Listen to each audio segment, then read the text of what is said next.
ওম নমঃ ভগবতে বাসুদেবায়।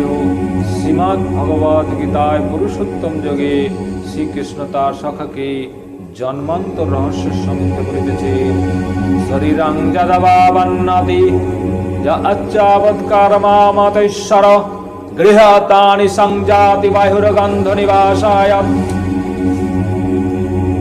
জন্মান্তর রহস্যে দেহ দুইটি সম্বন্ধে বলা হইতেছে, স্থূল শরীর আর সূক্ষ্ম শরীর।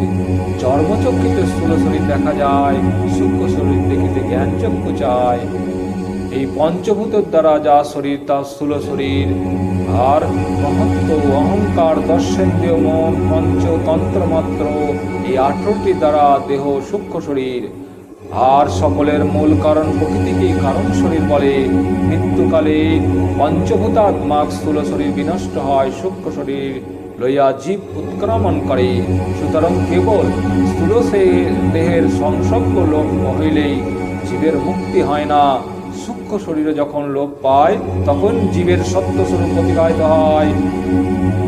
স্থলের পঞ্চ ইন্দ্রিয় মন, এই 6টিকে সূক্ষ্ম শরীর বলিয়া উল্লেখ করা হইয়াছে।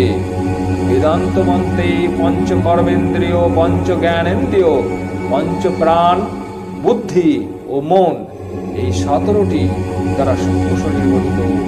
যোগীগণের যে ক্ষমতার দ্বারা সূক্ষ্ম দেহ লইয়া স্থূল দেহ হইতে বহির্গত হইয়া অন্য শরীরে প্রবেশ করার ক্ষমতা তাহাদের থাকে।